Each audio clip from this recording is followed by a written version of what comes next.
नमस्कार, knocking-news.com में आपका स्वागत है। मैं हूं गिरिजेश वशिष्ठ। एक नया खेल शुरू हो गया है। वंतारा, अंबानी का वंतारा, और उसकी एक जांच हो रही है। सुप्रीम कोर्ट ने ऑर्डर किए हैं कि एक विशेष जांच टीम बनेगी, SIT, स्पेशल इन्वेस्टिगेटिव टीम, जो अडानी साहब का, जो माफ़ कीजिए, अंबानी साहब का वंतारा है, उस वंतारा की जांच करेगी। ये आपने खबर पढ़ ली होगी। अब इस जांच में क्या निकल सकता है, इस जांच से क्या होने वाला है, क्या नहीं होने वाला है, और इस जांच को प्रभावित करने के लिए क्या क्या तरकीबें अपनाई जा रही हैं। आपको याद होगा, कुछ दिन पहले मोदी जी वंतारा गए थे। वहां पर जाके उन्होंने बहुत सारे जानवरों के साथ तरह तरह के पोज दिए, लेकिन पोज का मकसद नहीं था। मकसद एक ऑप्टिक्स क्रिएट करना था। देश के लोगों को ये बताना था कि वंतारा पे हाथ डालने की कोशिश करोगे तो ध्यान रखना, ये मोदी जी का पसंदीदा प्रोजेक्ट है। मोदी जी यहाँ पर आए थे और उन्होंने फ़ोटो खिंचाया था, ठीक वैसे ही जैसे मोदी जी वहाँ गए थे। जस्टिस चंद्रचूड़ के घर पे आरती उतार के आए थे। तो सिस्टम को एक संदेश था कि रिटायरमेंट के बाद इस आदमी को टारगेट नहीं करने का, अपना आदमी है।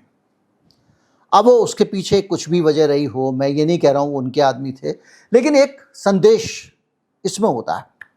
तो मोदी जी वंतारा पर ये संदेश देकर आए थे, लेकिन मोदी जी को वंतारा पर ये संदेश क्यों देना पड़ा, ये अपने आप में एक बड़ा सवाल है कि वो कौन सी मजबूरी थी जिसमें मोदी जी को वहाँ जाके वंतारा पे संदेश देना पड़ा।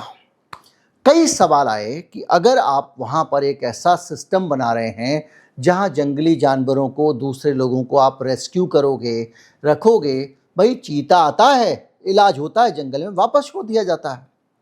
जितने भी जानवर दुनिया में कहीं पर भी घायल होते हैं उनको इलाज करके छोड़ दिया जाता है।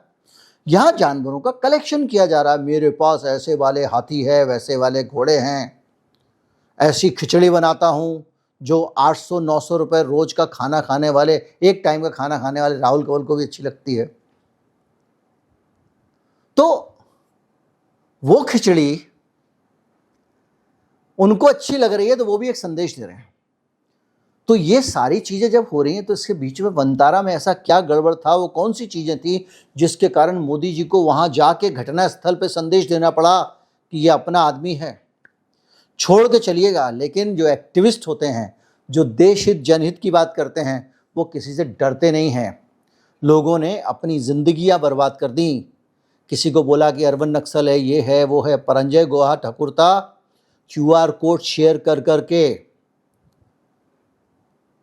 घर का खर्चा चला रहे हैं।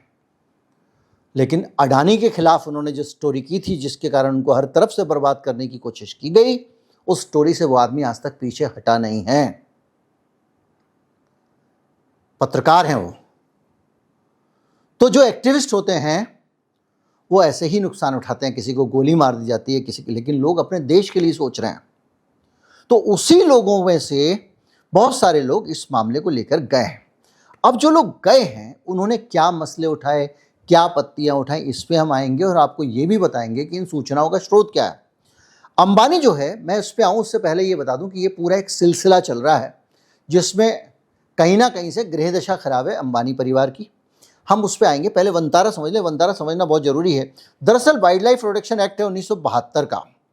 पहले पाकिस्तान की तरह हमारे यहाँ पे भी लोग शेर वेर को पाल लिया करते थे, जैसे इनके शौक हैं। कानून बदल जाते हैं हमारे यहाँ पे। कानून जैसे अब चुनाव आयुक्तों के लिए कानून बना दिया है कि इनके खिलाफ कोई मुकदमा नहीं हो सकेगा, ये रिटायर हो जाए तो भी और धांधली करें तो भी। तो ऐसे बदल देते हैं कानून। जैसे एक कानून है हमारे देश में, कानून था कि भाई क्या होता है कि आपने 1 किलो तेल खरीदा, पता चला शीशी में 910 ग्राम है, 800 ग्राम है, 700 ग्राम है। तो भाई एक स्टैंडर्ड पैकेजिंग का कानून बना था 2011 में कि भाई तेल होगा तो 1 लीटर में ही आएगा। तो उसमें कुछ चीज़ें तय कर दी गई थी, कुछ चीज़ों को बाद में तय करना था।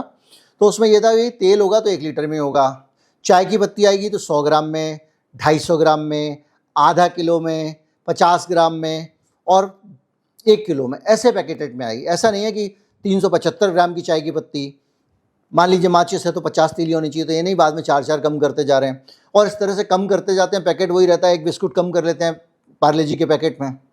उसको रोकने के लिए कानून बना था। फिर क्या हुआ, उस कानून को हटा दिया गया, चुपचाप से उस कानून को हटा दिया गया। अभी परसों नरसों किसी ने एक पोस्ट किया कि भैया तेल की थैली में अडानी के 1 लीटर की जगह 800 ग्राम निकल रहा है। तब मैंने उस पर बाकायदा वीडियो बनाया था स्टैगफ्लेशन पे कि कैसे इन्होंने इस पूरे सिस्टम को बदल दिया, जो एक सिस्टम एक देश के हित के लिए बना हुआ था। खैर, तो कानून ये बदलते रहते हैं। तो इंदिरा गांधी ने जो कानून बनाया था, मुझे लगा वो बदल दिया होगा उन्होंने। वो कानून ये बनाया कि भाई जंगली जानवर जो है उनको ऐसे बर्बाद नहीं करोगे कि पाल लिया, शेर पाल लिया, ये पाल लिया। तो उसमें एक प्रजातियाँ बनाई गई, वही शेड्यूल 1 की है, शेड्यूल 2 की है। तो जो शेड्यूल 1 की प्रजातियाँ हैं उसमें हाथी, शेर और बाघ हैं। उनको रखने के लिए चीफ वाइल्ड लाइफ वार्डन की परमिशन की ज़रूरत होती है और उसके लिए एक ओनरशिप सर्टिफिकेट दिया जाता है।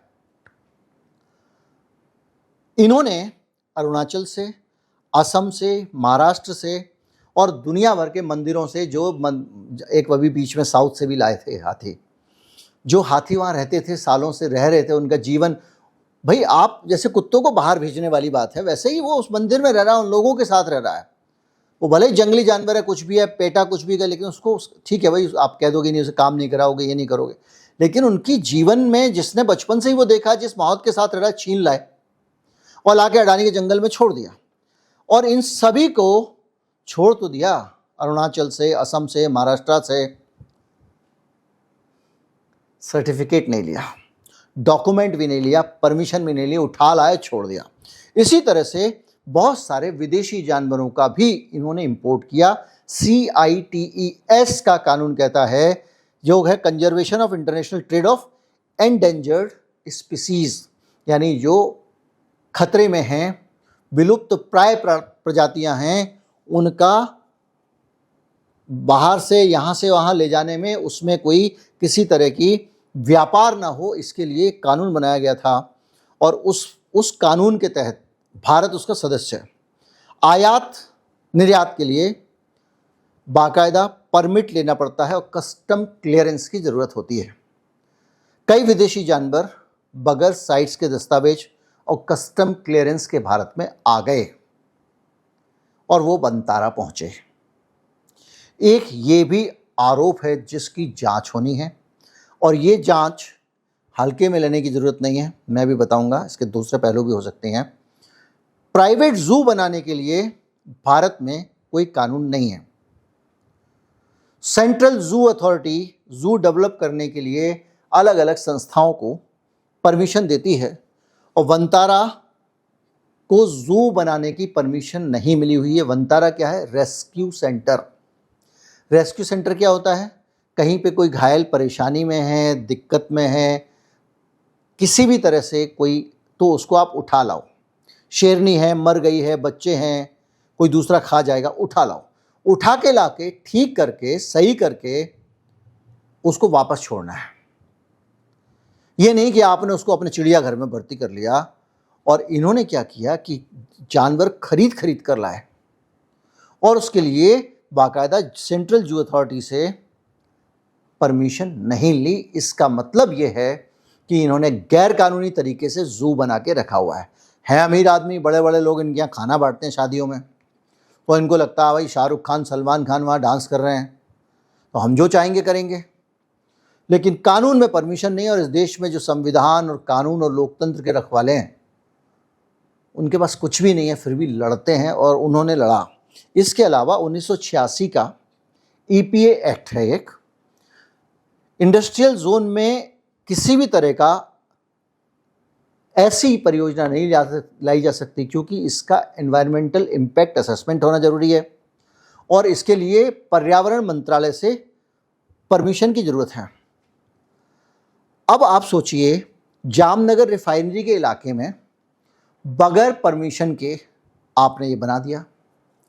अब जामनगर रिफाइनरी एक बड़ा इलाका है, उसमें कुछ ग्रीन डेवलप करना था, साहब को शौक था पशु पक्षियों का, तो वह अमीर लोग हैं तो इन्होंने चिड़ियाघर डेवलप कर दिया। लेकिन इसमें जो एनवायरमेंटल क्लियरेंस होनी चाहिए वो नहीं ली। देखिए, ब्यूरोक्रेसी जो होती है अपना हाथ नहीं कटवाती है। उन्होंने परमिशन नहीं दी। इसके अलावा एक कानून और भी है, prevention of cruelty to animal act और सीजेडए नॉर्म्स। उस कानून के तहत आपको ये देखना पड़ता है कि वहां आप रख रहे हो तो तमीज से रख रहे हो कि नहीं, उनको टॉर्चर तो नहीं करो, तब जबकि ये पूरे जिन परमिशन की हमने बात की वो सब ले लो तब। उसके बावजूद निगरानी रखी जाती है, तो उसमें मेडिकल जांच होती है बीच बीच में जानवर की, उनका जो रिकॉर्ड होता है मेडिकल वो उस पर ट्रैक रखा जाता है, भाई इसको शुगर तो नहीं बढ़ी हुई थी, इसका ये तो नहीं हुआ था। उनको जहाँ रह रहे हैं वो नेचुरल जगह है कि नहीं, ऐसे नहीं कांच के पिंजरे में रख दिया। इसके अलावा सालाना रिपोर्ट उसके लिए एक ज़रूरी है जो बाकायदा मुआयना होगा। इनके हेल्थ रिकॉर्ड अधूरे हैं, जानवरों के लिए स्पेस नहीं है पर्याप्त, और कोई एनरिचमेंट नहीं है। यानी मेरे बाप का राज है, और दुनिया जानती है कि दुनिया में बहुत कम ऐसे उद्योगपति होंगे जो सरकारों को जेब में रखते हैं। और अब तो सरकार, बीच में मैंने खबर पढ़ी थी कि ऐसा कानून लाने जा रही है कि ये सब मंजूर कर दिया जाएगा। खैर, इसके अलावा इसमें फेमा और पीएमएलए की भी गड़बड़ियां सामने हुई हैं, यानी विदेशी भुगतान हुआ और सोर्स ऑफ फंडिंग का पूरा इसमें कहीं कोई जिक्र नहीं है। तो ये पीएमएलए कानून का मतलब जानते हैं ना, ईडी पकड़ के ले जाएगी और जमानत भी नहीं होगी, और आप ही को साबित करना पड़ेगा कि आप बेकसूर नहीं हो। बेकसूर हो आपको खुद साबित करना पड़ेगा। दूसरे कानून की तरह ईडी नहीं कहेगी योर ऑनर इसने ऐसा किया ना, वो बंद कर देंगे, छूट के दिखाओ। अब आप कहोगे ये सब क्या होता है, जो चाहेंगे मैनेज कर लें, मैं उस पहलू पे भी आऊँगा, वो भी समझना जरूरी है। इसके अलावा विदेशी जानवरों के आयात के लिए जो पेमेंट किया गया है उसमें मनी लॉन्ड्रिंग का खतरा है, उसमें लग रहा है हवाला से पेमेंट की गई है। ये चीज़ें जो सामने आ रही हैं, इन सब की जांच एसआईटी को दी गई है। इसके अलावा रिकॉर्ड कीपिंग, डेटा वेटा का भी कोई इंतज़ाम नहीं है। अब इसके स्रोत बताता हूँ सारे के सारे। द गार्जियन की रिपोर्ट है, राइटर्स की रिपोर्ट है, बिजनेस स्टैंडर्ड की रिपोर्ट है, डाउन टू अर्थ की रिपोर्ट है। ये सब चीज़ें विकिपीडिया में भी ये इसका जिक्र है, वो मैं आपको यहाँ पे लगा दे रहा हूँ। तो ये जो आरोप लग रहे हैं अलग अलग जगहों पर अलग अलग वजहों से, जो ये बताते हैं कि इन्होंने खुल के खेला है और जम के खेल किया है। अब इस पे आते हैं कि वो जो छोटे अंबानी ने किया, अब आप कहोगे क्या हो जाएगा, तो मेरे दिमाग में भी एक चीज़ आई थी कि आजकल खेल क्या होता है, एक इंक्वायरी का खेल होता है। क्या होता है कि मुझे अपना कब्जा पक्का करना है, मैंने एक ज़मीन कब्जा ली, कब्जा पक्का करना है। एक आदमी उस ज़मीन से जाएगा, मेरे खिलाफ कोर्ट में केस डाल देगा, और वो आदमी भी मेरे ही आदमी होगा। फिर हम दोनों केस लड़ेंगे और वो आदमी केस हार जाएगा एक नूरा कुश्ती में, और वो केस हार जाएगा तो कोर्ट के ऑर्डर से वो जगह मुझे मिल गई, तो कानून का ठप्पा लग गया कि जगह मेरी है। तो अगर वनतारा वाले मामले में इन सारे लोग चीज़ों की जैसे इंक्वायरी हो रही है, और इंक्वायरी अगर होती है उसके बाद में एसआईटी से अगर उनको परमिशन क्लियरेंस मिल गई, तो ये जितने काले धंधे काले पाप किए इस पर सवाल उठना हमेशा के लिए बंद हो जाएगा। ठीक है भाई, सब कुछ वनतारा प्रोजेक्ट टकाटक है, सुप्रीम कोर्ट की क्लीन चिट मिल गई है। फिर व्हाट्सएप ग्रुप और सोशल मीडिया पे बीजेपी ये सब आईटी सेल शुरू हो जाएंगे और अंबानी जी को एकदम क्लियरेंस मिल जाएगी। लेकिन ये इतना आसान खेल नहीं है। खेल आसान क्यों नहीं है? खेल आसान इसलिए नहीं है कि इस पूरे मामले की जांच जो एसआईटी बनाई है सुप्रीम कोर्ट ने, वो एसआईटी कोई ऐसे वैसे आदमी की नहीं बनाई गई है। सुप्रीम कोर्ट का सबसे खूंखार और ईमानदार जज इस इंक्वायरी को हेड करेगा। कौन? जस्टिस चलमेश्वर। कौन है? 2018 में 12 जनवरी को सुप्रीम कोर्ट के 4 जजों ने इस देश में कानून की स्वतंत्रता के लिए आवाज़ उठाई। उस 4 जजों में से एक जस्टिस चलमेश्वर थे। उनका कहना ये था कि वहाँ पर उस वक़्त जो चीफ होते थे दीपक मिश्रा, जहाँ तक मुझे ठीक याद आ रहा है, जस्टिस दीपक मिश्रा थे सुप्रीम कोर्ट के चीफ जस्टिस। वो केंद्र सरकार को फ़ायदा पहुँचाने के लिए केस सिलेक्टिव तरीके से जो रोस्टर था उसमें खेल करते थे, ऐसे जजेस के पास पहुँचाते थे जहाँ से सरकार को फ़ायदा हो। ये एक परसीव किया गया, लेकिन इन्होंने सिर्फ इतनी मांग की थी कि भाई रोस्टर जो है वो नियम से नहीं बन रहा है, और ये अपने आप में हम अपने आप को माफ़ नहीं कर पाएंगे क्योंकि लोकतंत्र के लिए खतरा है। खुले मंच पे मीडिया से बात करी जजों ने पहली बार, और ये न्यायपालिका की अपने आप में बड़ी कहानी थी। कॉलेजियन सिस्टम में जो पारदर्शिता आनी चाहिए वो विवाद भी उससे आया। और चेलमेश्वर जो है वो अपने आप में ऐसे जज हैं जो खाँटी ईमानदार हैं और इंटेग्रिटी भी उनकी डाउटफुल नहीं है। वो बाकायदा कॉलेजियम की जो मीटिंग होती है उसको कहते थे जो कुछ बात हो रही है सबका रिकॉर्ड बनाओ, सब लिखा जाएगा, ताकि रिकॉर्ड पे रहे कि किस आदमी ने क्या किया, किसने खेल किया, किसने नहीं किया, और रिकॉर्डेड मिनट्स रखे जाएं, फुल ट्रांसपेरेंसी हो। उन्होंने कई बार कॉलेजियम की बैठकों में भी असहमति दर्ज कराई, अलग राय दर्ज कराई। वो भाग लेने से ही इनकार कर चुके एक बार कॉलेजियम की बैठक में कि कह रहे हैं कि बगैर पारदर्शिता और ट्रांसपेरेंसी के मैं हिस्सा नहीं लूँगा। ऐसा खतरनाक जज जो है उसकी अध्यक्षता में 2018 में रिटायर हो चुके हैं, और वो अपनी बहुत सारी चीज़ें इस तरह की ना होती तो शायद चीफ जस्टिस भी बने होते, ऐसा लोगों का मानना है। लेकिन वो अंदर का मामला अदालत के, हम उसको कोई टिप्पणी नहीं करेंगे। उनके हाथ में जांच है। तो एसआईटी जो है वो ऐसे ईमानदार जज के हाथ में है जो सबसे ज़्यादा कलंक रहित है, जिसके ऊपर कोई सवाल कभी नहीं उठा सकता। तो अनंत अंबानी जो हैं उनके लिए इस बार आसान नहीं होगा, भले ही मोदी जी ने उनके साथ फोटो खिंचवा दिया। इस एसआईटी से बचना आसान नहीं होगा। तो ये अपने आप में बड़ी खबर है। अब आपके दिमाग में एक चीज़ चल रही होगी, पिछले दिनों एक सूचना चली थी बहुत सारी कि अंबानी का जो ऑब्जर्वर रिसर्च फाउंडेशन है उसने मोदी सरकार को गलत सलाह दे दी, और उस गलत सलाह को मानते हुए मोदी सरकार ने अमेरिका के मामले में नीति बनाई और उससे नुकसान हो गया। भाई, आप सड़क चलते जाते हो, 10 लोग मिलते हैं, एक आदमी कहता है अच्छा क्या हो गया, पत्नी हो गया आपकी कैंसर को, पत्नी को कैंसर हो गया, अच्छा एक काम करो, गुड़गांव में एक आदमी है वो होम्योपैथी की दवा लेता है, ले लो। अब तुम जाके होम्योपैथी की दवा लेके आओ और उससे कैंसर का इलाज करो, और पत्नी का निधन हो जाए तो बोलो इस आदमी ने मुझे बताया था। तो ऑब्जर्वर रिसर्च फाउंडेशन, इसमें कोई शक नहीं है, एस जयशंकर का बेटा ध्रुव जयशंकर उसका वहाँ पर सर्वेसर्वा रहा है। खुद S Jaishankar observer research foundation में काम करते रहे, 2 दिन पहले ही मैंने आपको पूरा वीडियो बताया था। सारी बातें सही हैं और अंबानी का कल सिस्टम पे ग्रिप भी है, लेकिन बात यह है कि तुम अगर दूध पीते बच्चे हो, तुम्हारी दिमाग घास चरने गई है, विदेश मंत्री को समझ नहीं है, और मोदी जी को गले मिलने से ज़्यादा विदेश नीति नहीं आती है, और जितना डिप्लोमेट्स सारे भरे हुए हैं जो इंडियन फॉरेन सर्विस के लोग हैं, वो सब लोग अगर जो है भांग खा के बैठते हैं तो अलग बात है भाई कि अलग से ऑब्जर्वर रिसर्च फाउंडेशन बोलेगा वो कर देंगे। तो ये गड़बड़ी सलाह देने वाले की तो नहीं है। अगर उन्होंने कोई ऐसी सलाह दी, और सलाह देने वाले को ऐसे थोड़ी होते हैं आके कहते हैं कि सलाह ये करो, वो तो अपना सेमिनार मीटिंग्स वगैरह करते हैं, रिसर्च करते हैं, और वो अपनी फाइंडिंग्स पब्लिश करते हैं। जिसको माननी है मानो, नहीं माननी नहीं मानो। अब मैं कई बार सलाह देता हूँ ऐसा करना चाहिए वैसा करना चाहिए, बोलो नहीं सरकार ने ऐसा तुम्हारे कहने से किया था। लेकिन ये कहा क्यों गया, ओआरएफ को टारगेट क्यों किया गया, ये अपने आप में बड़ा सवाल है। क्योंकि इस बार ओआरएफ को जो टारगेट किया गया वो मोदी जी की नज़दीकी लोगों की तरफ से किया गया, और ये माना गया कि डोवाल साहब जो हैं वो इसके पीछे हैं, ऐसा कुछ चला सोशल मीडिया पे। तो भाई ओआरएफ निशाने पे इसलिए है क्योंकि अंबानी को निशाना बनाना है, ऐसा कहा जा रहा है। तो अंबानी को निशाना बनाना है तो ओआरएफ को निशाना अंबानी को निशाना बनाने के लिए किया जा रहा है। तो क्या ये पूरा जो रायता फैल गया, इतनी सारी रिट्वीट हुई है, इसमें भी अंबानी को निशाना बनाने का मकसद था? और इस बार सत्ता पक्ष के लोग, दक्षिणपंथी लोग अंबानी को निशाना बना रहे हैं क्या? क्या ये अडानी और अंबानी की आपसी अदावत का नतीजा है क्या? जो बातें हो रही हैं उन पर मैं बात कर रहा हूँ।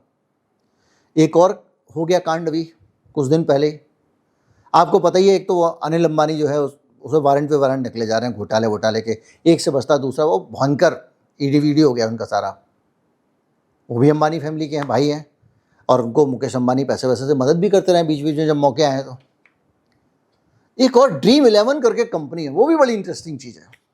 ड्रीम 11 जो कंपनी है वो, ये जो आजकल बहुत चल रहा था ना, देखिए मैंने आपको कई बार बताया, मुझे हर महीने 3-4 लाख रुपए का प्रचार करने का प्रस्ताव आता था, कभी ड्रीम 11 का, कभी वो तरह तरह की जो टीम बनती है, आईपीएल टीम जो नहीं होती लॉटरी वाली, मैंने प्रमोट नहीं किया। जाहिर बात है भाई, एक एक बार बोलने के अगर आपको कोई लाख रुपए देने को तैयार है कि अपने वीडियो में 1 मिनट बोल दो,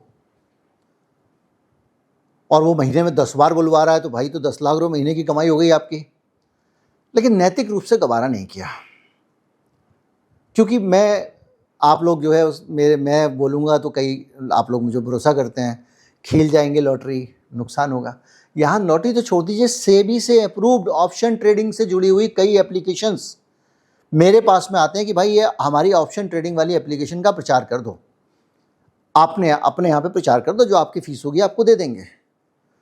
वो तो कानूनी है। लेकिन मैं जानता हूँ कि ऑप्शन ट्रेडिंग जोखिम का कारोबार है। मैं तो बोल दूंगा खड़ा होकर, देखो जी इतने पैसे से इतने हो जाते हैं, 10 गुने एक दिन में हो जाते हैं। फिर आपको नहीं मिला तो ऑप्शन ट्रेडिंग में लोग बताते हैं ज़्यादातर घाटे में रहते, तो वो एप्लीकेशन को मैं नहीं लेता हूँ। और मेरे पास बार बार प्रस्ताव आता है, हर महीने में 15 दिन में। आप देखते होंगे मैं ना के बराबर एंडोर्समेंट करता हूँ। तो ये अपनी इंटेग्रिटी भी होती है उसमें, लेके बड़े बड़े फिल्मी सितारे, क्रिकेटर सब लोग प्रचार करते थे ड्रीम 11 का। आज सरकार ने कानून बना के ड्रीम 11 को रोक दिया, क्योंकि ड्रीम 11 लोगों के साथ में गेमिंग के नाम पे नुकसान पहुंचा रही है। उनका नुकसान हो रहा है, उनको धक्का लग रहा है वगैरह वगैरह, और ये कंपनी बंद होने की नौबत आ गई है। लेकिन जो ड्रीम 11 कंपनी है, ये मुकेश अंबानी के बचपन के एक दोस्त हैं, उनके बेटे की कंपनी थी। और खबर यह थी कि उस कंपनी में मुकेश अंबानी का भी इनडायरेक्ट तरीके से पैसा लगा हुआ था। तो मोदी सरकार ने भाई, जो सगा भाई था अनिल अंबानी, जिसको मोदी जी ने राफेल का ठेका दे दिया था कभी, राफेल के मेंटेनेंस का, और कह दिया वो तो राफेल ने तय किया, उन्होंने फ्रांस की कंपनी दसॉल्ट ने। बाद में उन्होंने बयान दिया कि भैया इन्होंने, इंडिया वालों ने कहा था कि इसको ठेका दो। अनिल अंबानी को, जिसने जिंदगी में हवाई जहाज साइकिल का कभी मेंटेनेंस किया, उसको हवाई जहाज के मेंटेनेंस का ठेके दिए गए थे। वो अनिल अंबानी जेल में जा रहा है। ओआरएफ वाले मामले पे सीधे सीधे ये घोषित कर दिया गया ना कि ये मोदी विरोधी है अंबानी, और फिर उसमें ट्विटर पे तमाम सारी चीज, या तो ये है, ये तो कांग्रेस के नजदीक रहा वगैरह वगैरह। और अब ये कानून बना के उनके दोस्त को, उनको जो भी है, हम तो हकीकत नहीं जानते हैं, उनको फ्रेम कर दिया। उनके बेटे के खिलाफ इतनी बड़ी एसआईटी बैठ गई, वो भी चेलमेश्वर के साथ में। ये अपने आप में एक बड़ी खतरनाक सिचुएशन दिख रही है अंबानी के लिए। और कम से कम ये जो मामला है, कौन सा वाला, जंगली जानवर मंगाने के लिए ब्लैक के जरिए पैसा भेजने का, पीएमएलए के जरिए, ये तो दाऊद इब्राहिम वाली एक्ट लग गई भाई। अगर ये साबित हो गया, अगर रिपोर्ट में आ गया, तो मामला सुप्रीम कोर्ट का है। ये ऐसा नहीं है थानेदार को मैनेज कर लोगे भाई साहब। जमानत लेना मुश्किल हो जाता है, जज की जोखिम होती है जमानत देना। या आपने जमानत दिया तो आपकी जिम्मेदारी है, अपने आप को पहले निर्दोष साबित करना होता, तब तो जमानत मिलती है। मुकदमा जीतना तो बहुत बड़ी बात है। तो तगड़े फंस गए अनंत अंबानी। मैं एक पूरा का पूरा चार्ट जो है वो लिंक डाल दूंगा नीचे वेबसाइट पे भी, कौन सी जानकारी किस स्रोत से ली गई है, ताकि किसी प्रकार का कोई भ्रम ना रहे। मैं लिंक्स डाल दूंगा आपको। उम्मीद करता हूँ आपको वीडियो अच्छा लगा होगा, आपको जानकारियाँ मिली होंगी, और आप समझ गए होंगे कि देश में कितने बड़े बड़े पाप करना लोगों के माफ़ हैं। वो सौरभ भारद्वाज के घर ईडी पहुँच गए। लोगों को 3-3 साल के लिए जेल, 30 दिन जेल में रहेगा तो उसकी कुर्सी छीन लेंगे, ऐसा कानून आ रहा है। और दूसरी तरफ इतने बड़ी बड़ी अनियमितता हैं सरकार में, सरकार के रहते हुए। अभी गुजरात की एक राजनीतिक पार्टी का भी पता चला है, एक नहीं कई राजनीतिक पार्टियां हैं, वो ब्लैक का वाइट करती थी, इसीलिए बनी थी वो पार्टी। वो भी पीएमएलए का केस है, वो भी मनी लॉन्ड्रिंग का केस है। उस पर फिर कभी बात करेंगे। नमस्कार, जय हिंद।